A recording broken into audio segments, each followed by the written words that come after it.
Ali Muhammad, Ali Muhammad, Ali Muhammad, Ali.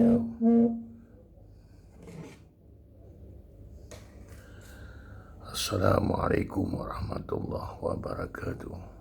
Selamat malam, selamat siang, dan selamat pagi. Selamat berjumpa kembali di Latis YouTube dengan saya Indra Bari Aden. Pembicaraan kita hari ini adalah tentang elit dan oligarki. Elit adalah sekelompok orang yang menguasai massa yang sangat banyak dan mempengaruhi, baik dalam mempengaruhi, didengarkan, dan juga dilihat oleh para masyarakat untuk membuat sebuah hal-hal yang berkaitan dengan kekuasaan, didengarkan, diikuti. Itulah elit politik. Dan juga ada sisi lain, oligarki. Oligarki ini adalah para pengusaha, pemilik modal yang sangat besar, dan mereka menguasai ekonomi secara umum hingga menguasai ekonomi lah pada intinya. Dan mereka juga bermain di bidang-bidang politik demi keuntungan mereka. Jadi elit dan oligarki ini selalu berkaitan. Mereka selalu bermain di dua hal, yaitu kebijakan dan juga pemilu. Jadi oligarki selalu mendanai orang-orang yang ingin menjadi politikus. Jadi nah disinilah mereka berinteraksi antara satu dengan yang lain, antara elit dan oligarki. Dan juga elit dan oligarki ini selalu tidak bisa terpisahkan. Karena kenapa? Karena mereka lah pemilik modal utama, dan elit membutuhkan dana untuk kampanye.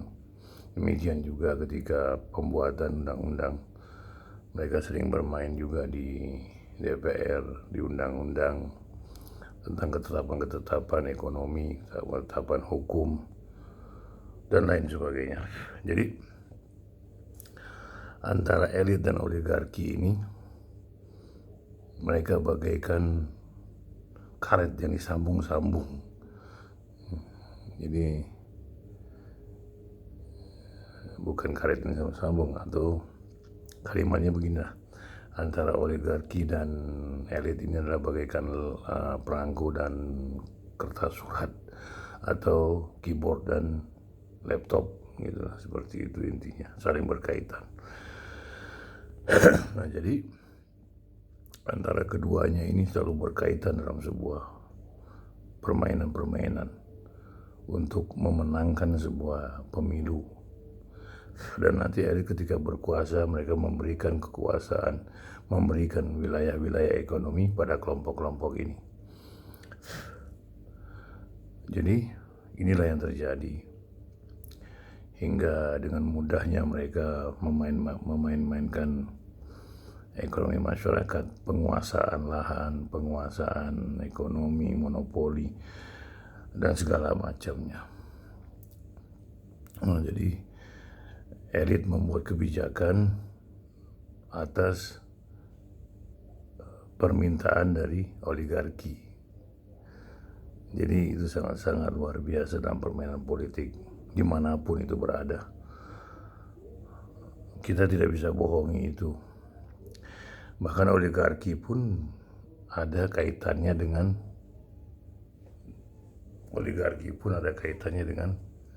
orang luar. Biasanya ekonomi yang diberikan kekuasaan penuh pada mereka untuk memainkan undang-undang melalui orang-orang yang telah disuruh oleh mereka. Seperti itu. Nah, jadi ada perintah dari luar untuk memain-mainkan undang-undang, seperti undang-undang banyak hal lah.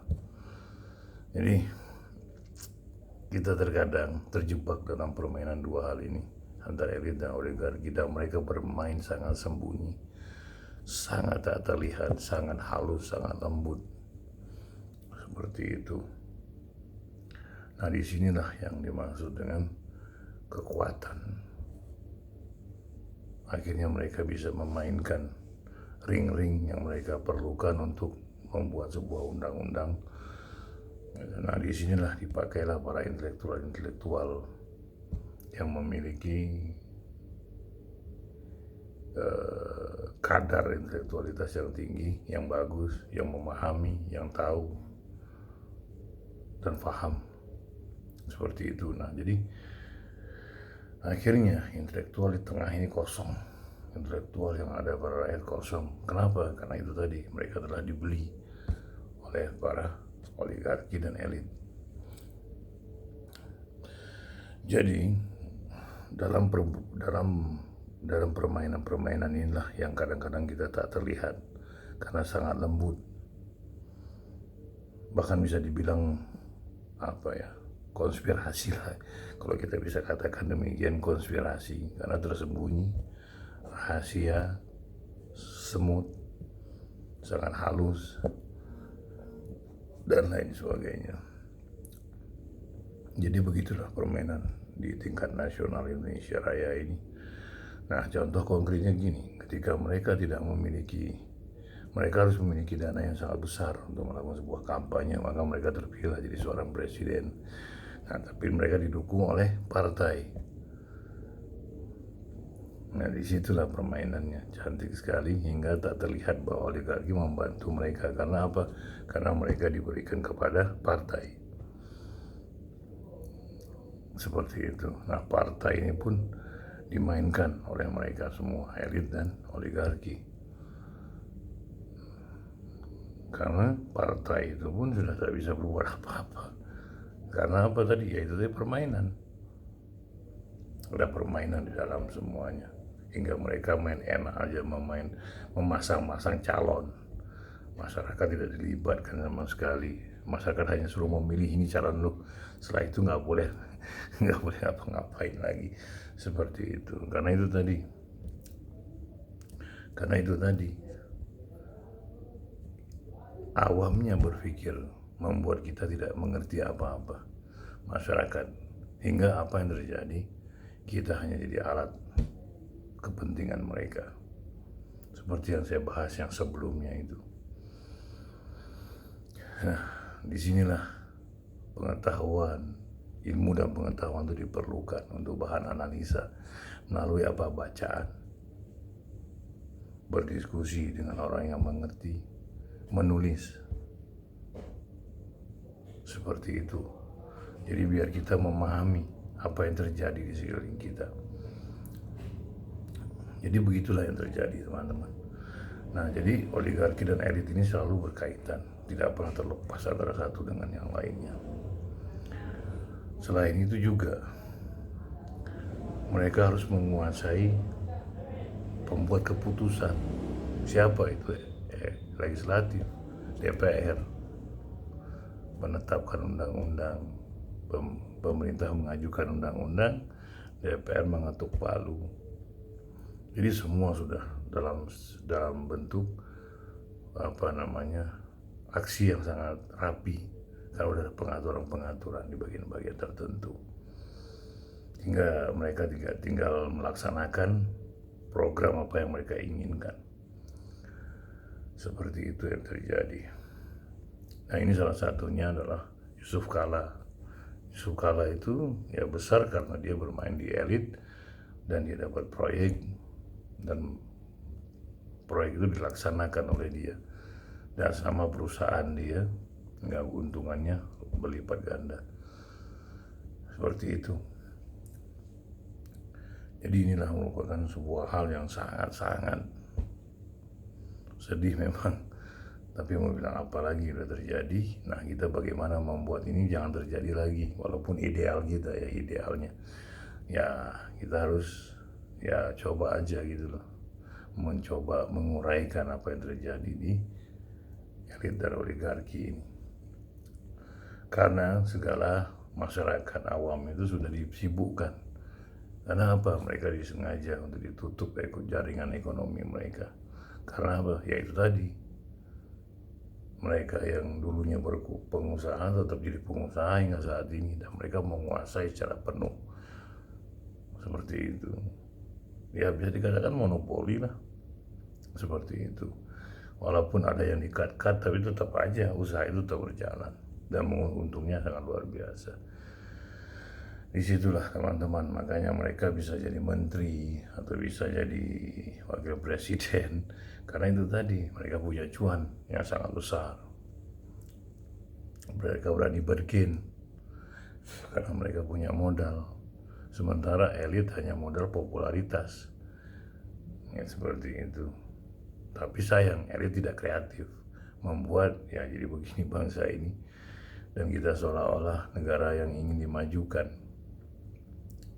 Tapi pada kenyataannya ya pasang surut terus berlangsungnya. Karena apa? Banyak tekanan-tekanan di kalangan bisnismen, banyak tekanan-tekanan di kalangan elit. Karena mereka menjaga wilayah masing-masing, yang elit untuk bertahan, yang pengusaha tetap bagaimana ekonomi dia berjalan. Jadi antara elit dan oligarki ini tak bisa berpisah seperti itu. Nah, disinilah yang terjadi teman-teman. Jadi mau bilang apa lagi? Inilah realitas bangsa Indonesia. Elit dan oligarki selalu bersatu. Makanya untuk memahami Indonesia Raya ini, kita harus lihat background dulu dari awal sejarahnya. Kenapa ini terjadi? Kekuatan apa yang bermain? Siapa aja yang bermain? Terus negara mana yang ikut terlibat? Seperti itu. Nah, disinilah yang terjadi kawan-kawan. Itulah ada keterlibatan orang luar. Seperti apa Singapura menampung uang orang korupsi, uang orang pengusaha nakal yang melarikan dari pajak. Malaysia itu apa? Mereka asik bikin ribut aja. Jadi memecahkan konsentrasi pemerintah untuk berbuat sesuatu. Nah, Australia pun demikian, memainkan Papua, memainkan tim-tim. Akhirnya terjadi apa sekarang? Tim-tim berantakan, Papua seperti begitu saja. Seperti itu. Walaupun akibat ada perubahan sedikit di Papua itu ketika ada pembangunan diperhatikan, mereka mulai gembira. Karena walau bagaimanapun ya mereka butuh itu pembangunan. Karena eksistensi mereka itu harus pengakuan, harus diakui sebagai bagian dari warga negara Indonesia. Seperti itu. Nah, jadi oligarki ini dimainkan oleh orang luar juga. Seperti itu. Ada tempat yang menampung uangnya. Ada yang membuat ribut-ribut di pinggiran. Ada yang membantu organisasi teroris atau organisasi anti pemerintah dan lain sebagainya. Jadi seperti itu teman-teman. Nah, jadi oligarki ini sangat dibantu oleh keperluan, sangat membantu keperluan luar. Karena oligarki atau istilah di zaman Soeharto itu konglomerat, itu tidak pernah dia bertahan karena dirinya. Dia bertahan karena dukungan dari elit. Satu, yang kedua, dia dapat dukungan dari negara luar. Seperti itu. Nah, sementara elit hanya membutuhkan uang mereka. Jadi elit ini terkadang menjaga mereka dengan alasan untuk pengembangan ekonomi semakin maju. Tapi masyarakat bawah makin sulit. Seperti itu. Nah, selain itu ada juga elit dan oligarki, dua-duanya dia mainin. Seperti itu. Apa yang terjadi? Masuknya orang-orang Cina untuk di Konawe yang memanage batu nikel, terus apalagi.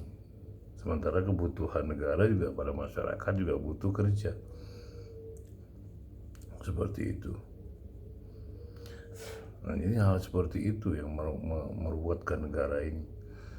Karena itu tadi orang-orang yang jadi sekarang jadi elit dan menjadi elit serta menjadi oligarki itu tadi orang-orang yang besar di zaman edan, zaman yang acuh pada keadaan, zaman yang melihat ekonomi sebagai tiang utama untuk melakukan negara berjalannya sebuah negara, tapi lupa mendidik masyarakatnya menjadi orang-orang yang cerdas. Kebanyakan saat ini adalah orang yang pintar, hingga kecenderungan liciknya sangat luar biasa. Karena apa? Karena orang-orang yang cerdas ini dominannya melihat segala sesuatu berdasarkan kelompok dirinya. Tapi sementara orang yang cerdas itu melihat secara luas, yang positif ya. Walaupun ada juga orang cerdas yang ngawur, tapi yang positifnya seperti itu. Akhirnya tersingkirlah orang cerdas-cerdas ini karena idealisnya digunakan orang-orang pintar ini tanpa idealis. Seperti itu. Nah, jadi antara oligarki dan elit ini selalu berhubungan. Mereka tidak pernah terlepas. Mereka selalu saling menggunakan, saling memanfaatkan, saling menguntungkan. Jadi seperti itu teman-teman. Nah, jadi kita pun, pembicaraan kita ini pun semakin, nanti saya akan bawa hal-hal yang lain lagi nih. Sementara ini yang intinya dulu yang kita bicarakan. Bernegara itu seperti apa. Jadi intinya dulu yang saya bawa satu-satu. Seperti itu. Nah, jadi inilah yang terjadi. Antara elit dan oligarki selalu bersatu. Mereka tidak pernah terpecah. Walaupun oligarki memainkan orang luar juga, terkadang elit juga memakai orang luar. Tapi ini belum masuk sih. Nanti dah kita masukkan temanya perlahan-lahan. Seperti itu teman-teman. Jadi sekarang kekuasaan yang bermain di dalam negara ini pun sama. Orang-orang yang dulunya besar dengan zaman edan, zaman Orde Baru, yang berpikirnya itu hanya untuk dirinya dan kelompoknya dan dibesarkan oleh negara luar. Seperti itu. Hingga melihat segala sesuatu itu berdasarkan dirinya, berdasarkan Barat adalah sebagai sebuah alat, sebagai tempat sumber ilmu pengetahuan. Jadi seperti itu yang terjadi.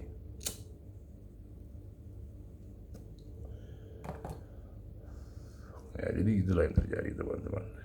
Jadi sekarang ini kekuatan elit dan oligarki ini bahkan tidak bisa terpisah. Ya elit itu oligarki, ya oligarki itu elit.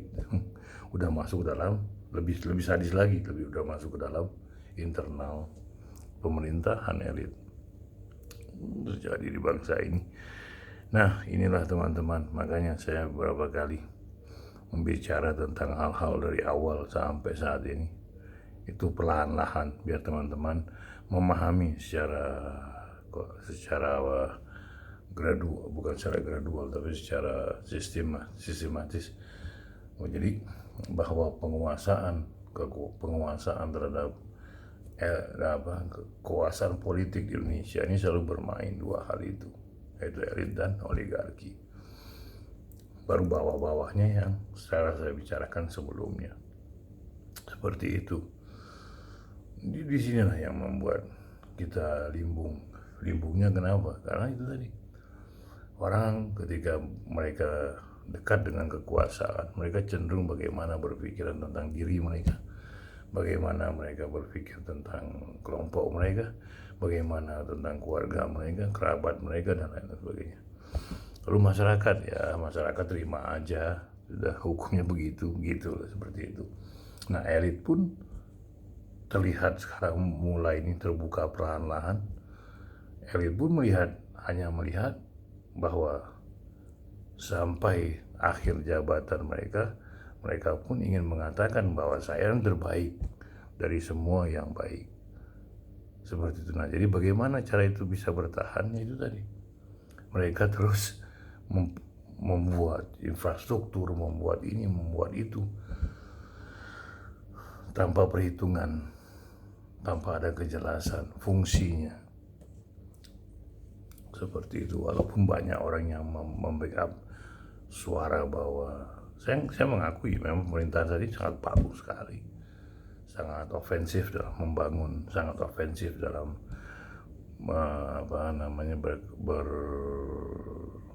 membangun gitulah, membangun lah, segala macam infrastruktur khususnya, dan itu sudah terjadi dan ini sangat bagus seperti itu. Nah inilah yang kita sayangkan, tapi elit tidak melihat orang-orang yang diajak ke pemerintahan adalah orang-orang yang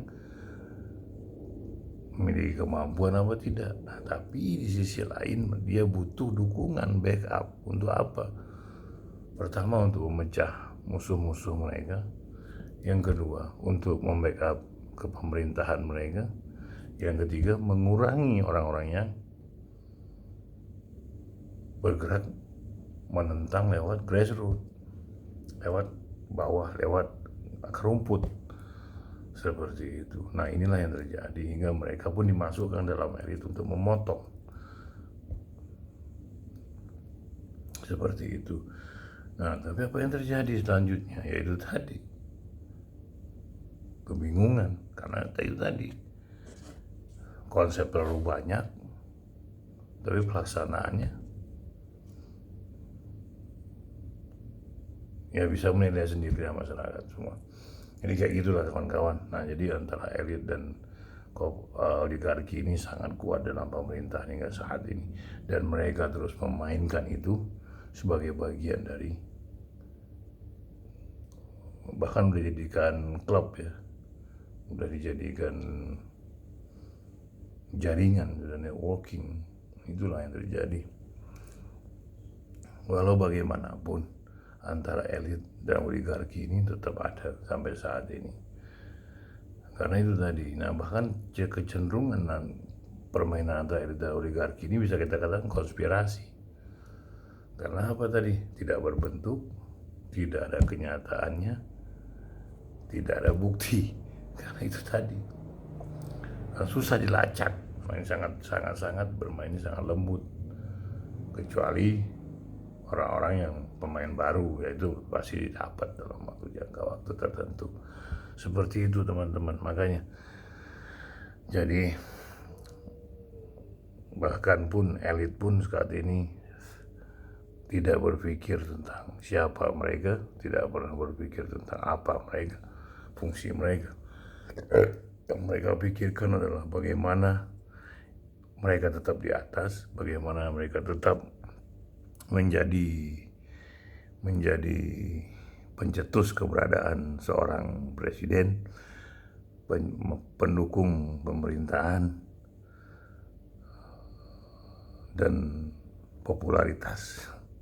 Ini yang terjadi saat ini. Tapi terlepas apapun, elit dan oligarki inilah yang bermain seperti itu, hingga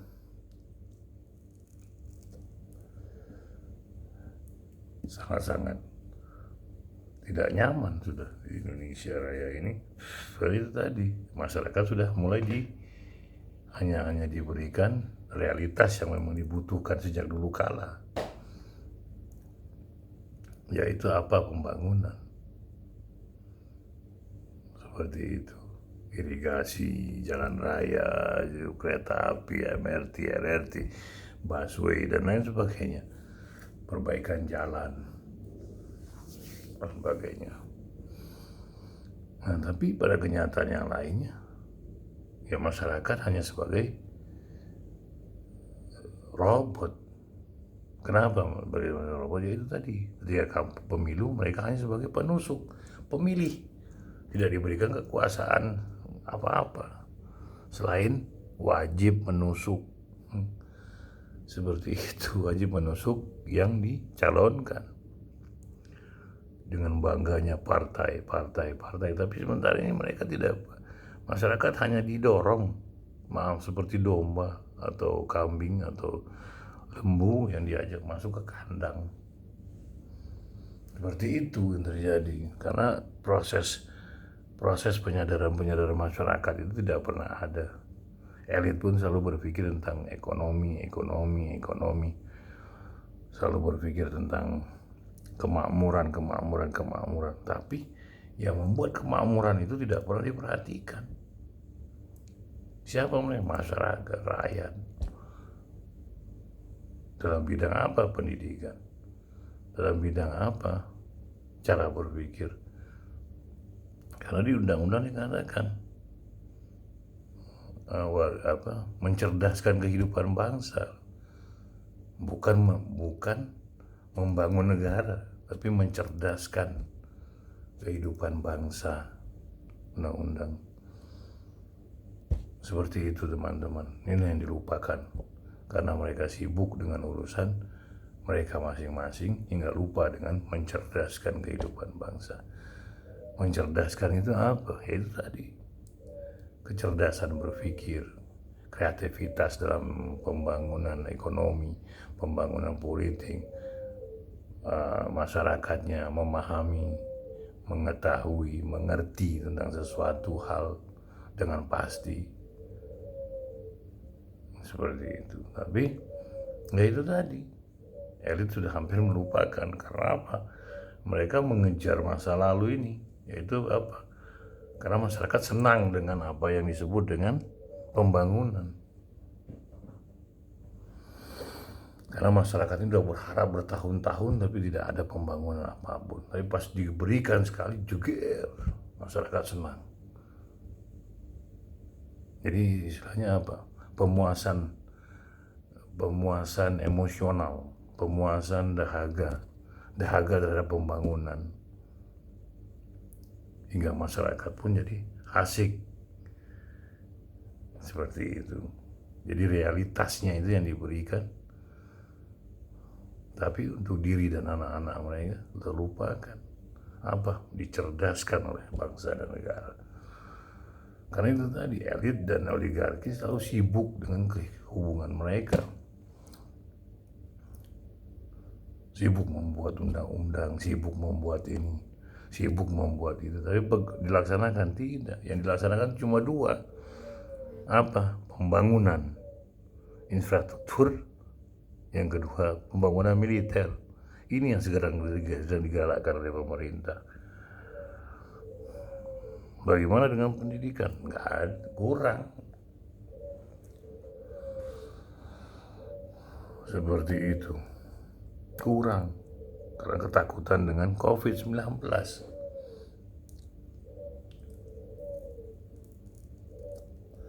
Demikianlah teman-teman. Jadi antara elit dan oligarki selalu terjebak oleh permainan yang mereka tidak pahami. Karena itu tadi, karena elit dan oligarki ini hanya berpikir tentang diri mereka, hanya berpikir tentang kelompok mereka.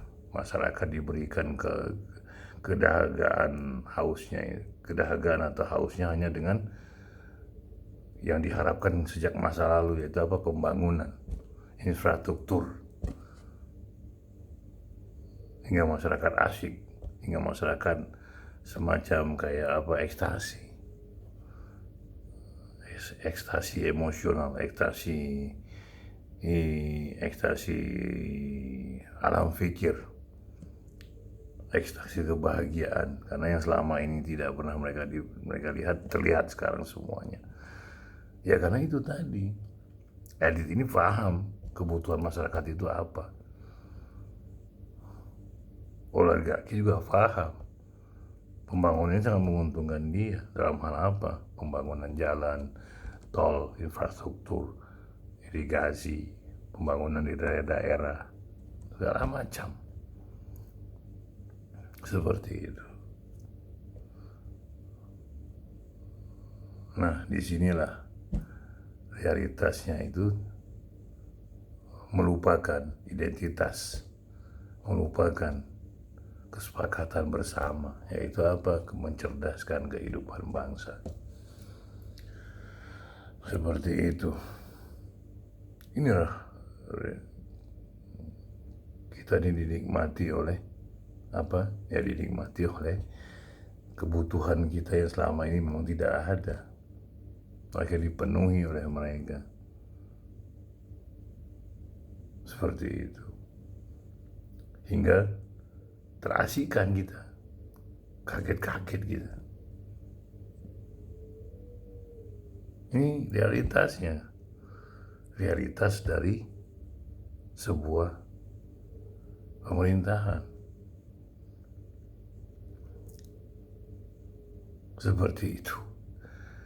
Jadi kehausan dahaga itu dipenuhi apa, yaitu realitas yang bisa terlihat gitu.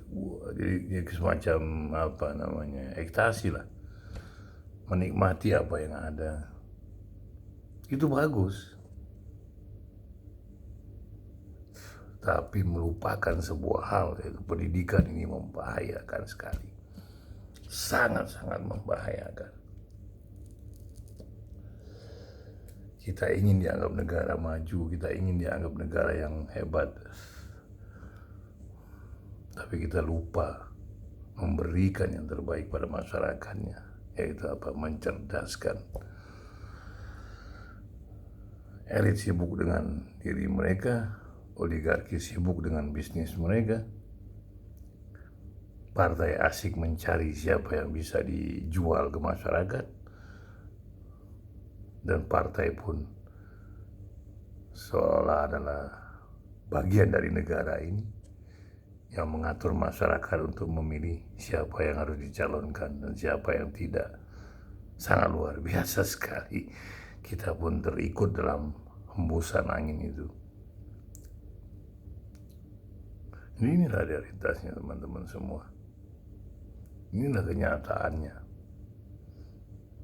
Jadi antara elit dan oligarki bermain masing-masing memiliki kepentingan. Dan cerdasnya, kepentingan mereka itu adalah kepentingan infrastruktur, kepentingan pembangunan. Ya memang itu dibutuhkan oleh sebuah negara untuk berjalannya sebuah negara yang mandiri. Tapi ini kebutuhan lama, yang sudah sangat lama. Tapi ada yang muncul yang baru sekarang ini. Kereta api cepat itu buat siapa? Fungsinya apa? Itu pun belum ada sampai sekarang.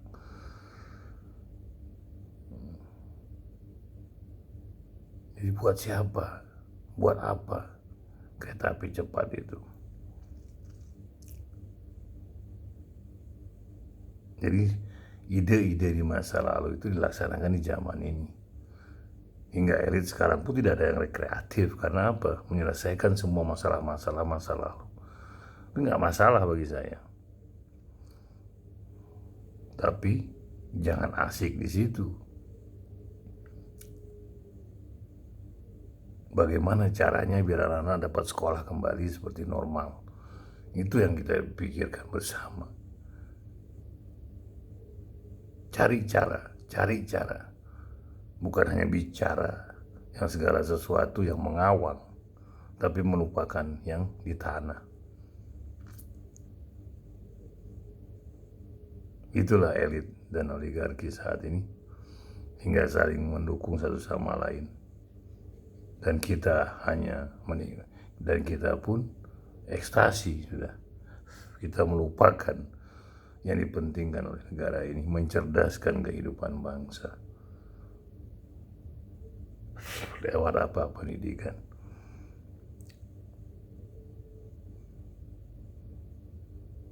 Toh ternyata kenyataan sekarang COVID pun gak ada kabar lagi. Mana COVID?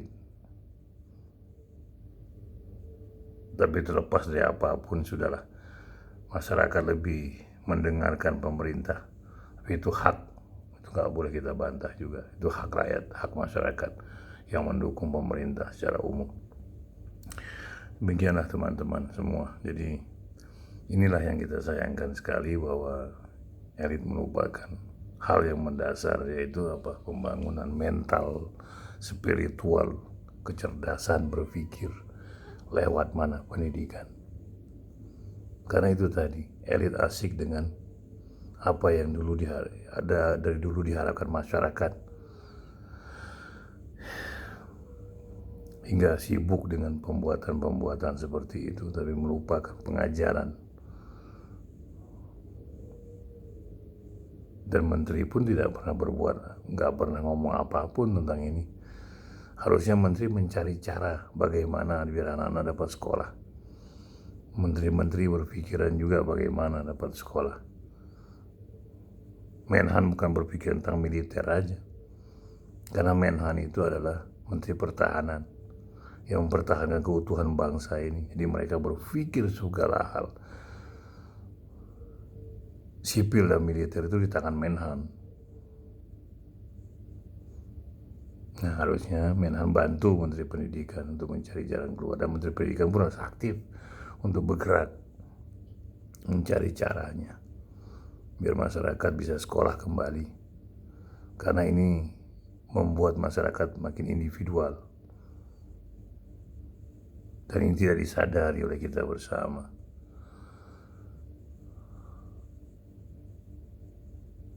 Karena asik dengan online. Ada beberapa sekolah yang mulai masuk, tapi ya nggak lama waktunya, hingga interaksi mereka pun sebentar. Nah, inilah yang harus dicari oleh Menteri Pendidikan, Menteri Pertahanan. Bagaimana anak dapat sekolah? Lemhanas dilibatkan, BIN dilibatkan, BAIS dilibatkan. Bagaimana biar anak sekolah aman? Menteri Pendidikan masuk ke dalamnya, difikirkan bersama-sama. Jadi Menteri Pertahanan bukan hanya mengurus militer, tapi mengurus sipil juga. Seperti itu teman-teman semua. Jadi bahwa elit dan oligarki ini selalu bermain dan selalu bersama. Mereka tidak akan pernah terpisah selama masyarakat masih ekstasi dengan apa yang dihasilkan saat ini. Dan mereka melupakan sebuah hal, yaitu mencerdaskan kehidupan bangsa. Dan masyarakat menerima. Memang itu hal yang baik, karena ya memang yang ini diharapkan masyarakat selama ini, dari pembangunan di seluruh Indonesia Raya yang sama. Dan ini dilaksanakan saat ini. Tapi sayangnya ini adalah ide-ide masa lalu yang memang tertahan hingga dibuatlah zaman ini. Nah, hingga mereka pun lupa dengan satu hal, pendidikan. Demikianlah teman-teman untuk saat ini, bahwa elit dan oligarki lah yang bermain, dan juga partai ikut terlibat menikmati permainan antara elit dan oligarki. Karena merekanya bukan hanya sebagai pendukung sebenarnya, tapi yang menentukan siapa yang jadi presiden dan tidak jadi presiden. Demikianlah teman-teman, bahwa elit dan oligarki ini selalu berkaitan satu sama lain. Jadi nanti pembahasan berikutnya pun saya akan bahas tentang hal yang lain lagi yang berkaitan dengan ini. Demikianlah teman-teman untuk saat ini. Jadi marilah kita sadar bersama, jangan terlalu berekstasi hingga kita lupa sebagai masyarakat akan kebutuhan intelektual kita, yaitu mengisi